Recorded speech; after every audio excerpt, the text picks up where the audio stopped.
Good afternoon. Welcome to the Global Research video program entitled Debate and Analysis. Today, I wish to focus on a very important issue, which is censorship. But it is a specific form of censorship. It's the censorship applied to American medical doctors. And it is the object of the most despicable reports, particularly by CNN. On Monday, a group of medical professionals gave a press conference in front of the Supreme Court in Washington, D.C.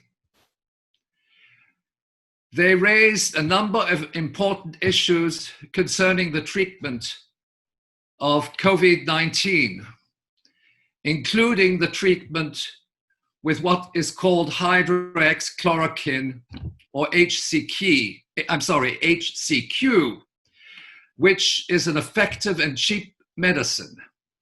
But what is happening today is that doctors who prescribe the HCQ, some of them are losing their medical licenses. The state is threatening them, and they're not allowed to give prescriptions. Now, this group of doctors started a debate.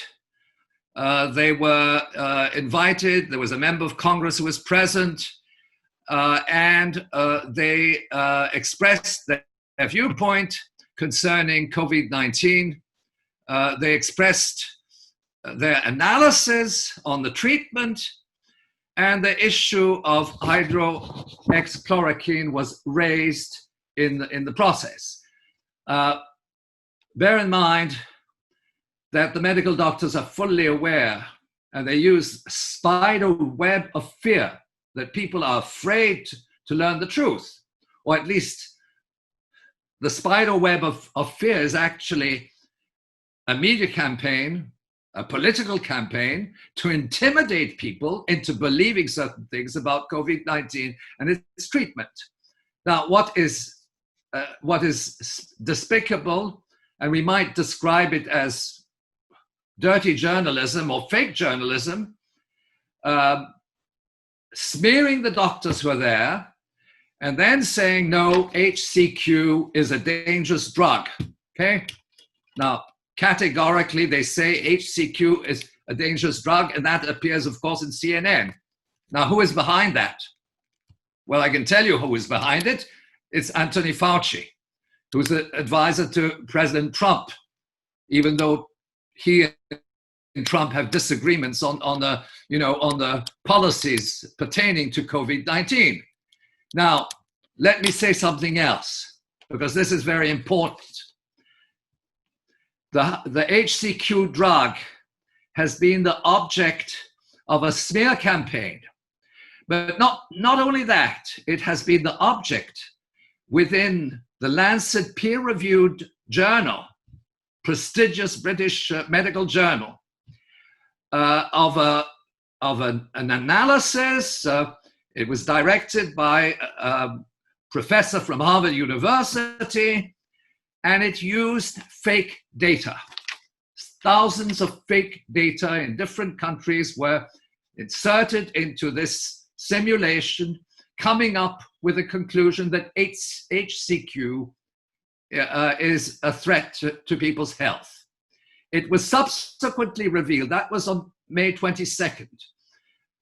In early June, it was revealed by medical doctors and specialists that the study conducted under the auspices of, by this professor of Harvard University, Harvard Medical School, that this was fake. It was based on fake data, and it was withdrawn.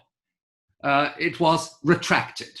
Okay, this is rather an unusual procedure for a peer-reviewed journal like The Lancet. And then it became known as the Lancet Gate. Now, the problem is HCQ was never proven to be a threat to patients. In fact, what Anthony Fauci never mentions is that it was approved by the CDC more than 15 years ago, and it was the object of a study by the CDC. We have this all on record. And Fauci goes around saying, no, we don't have a treatment for COVID-19. We have to develop a treatment. That's a lie. I'm sorry, that's misinformation. But there's something far more serious.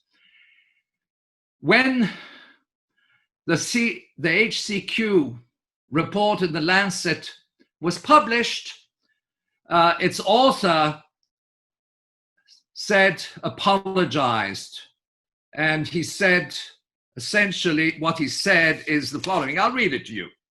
It is now clear to me that in my hope to contribute to research during a time of great need, I did not do enough to ensure that the data source was appropriate for this use. For that, all the disruptions, both directly and indirectly, I am truly sorry. Truly sorry. But truly sorry is the tip of the iceberg. Because while the May 22 article in the Lancet was published, and then a week later, it was categorized as fake science, governments around the world took the initiative of blocking HCQ. And Fauci then had his own study, which was published in the New England Journal of Health on a drug called remdesivir, which is developed by Gilead Sciences Incorporated. Now, just so that you remember, that particular company, at one time, the CEO was Donald Rumsfeld before he actually became Secretary of Defense in the Bush administration. But essentially, what has happened is that Fauci sponsored a report, an evaluation on behalf of Gilead Sciences, Inc., remdesivir, and it was called a preliminary report. And then in early June, he actually gave the green light to Gilead Sciences, Inc.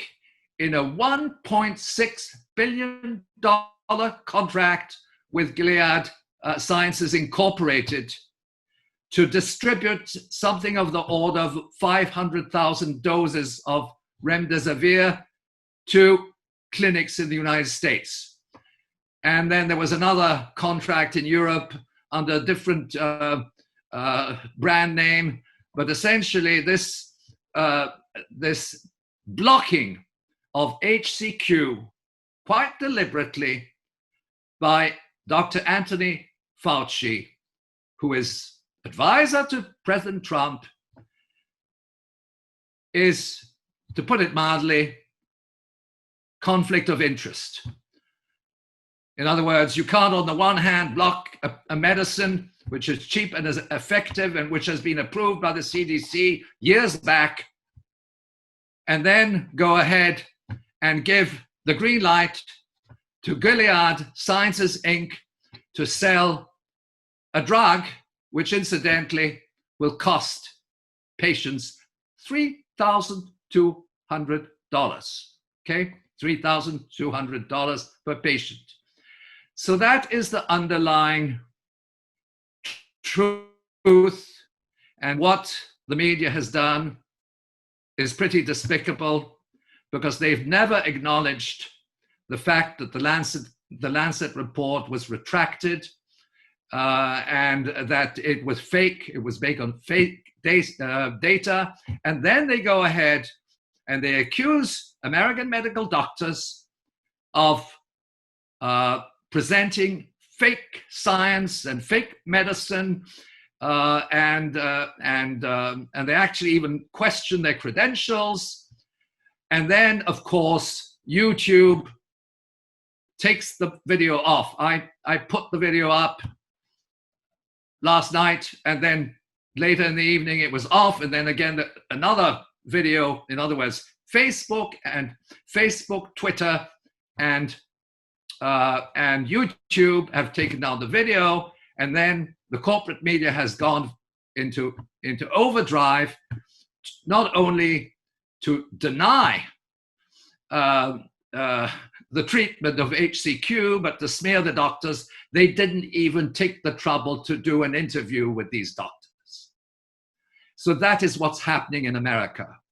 And it is absolutely essential. Let's support those doctors, spread the word, and we will consult the reports in Global Research. We've published numerous reports. We've also questioned the legitimacy of the estimates. And mind you, there's reason to question the legitimacy of the estimates, because in some countries, say Italy, they found that out of 25,000 cases of COVID-19, 96.4% are due, I'm talking about mortalities, are due to other causes, other illnesses. In Britain, they do the standard test, in the throat and so on, and they take it in your nose and your throat. They're two samples, and then what do? They multiply it by 2, which means that it's 2 people instead of 1. And then what happens? The data for Britain are significantly higher for the rest of Western Europe.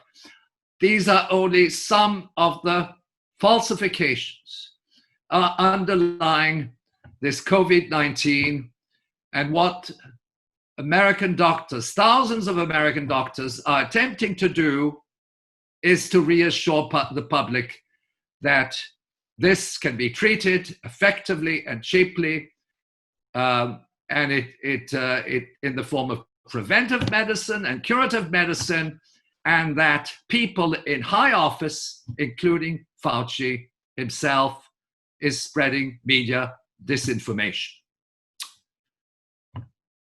Best wishes and greetings. Center for Research on Globalization depends on your support. To make a donation or purchase a book or DVD, please visit globalresearch.ca and click Donate on the menu bar.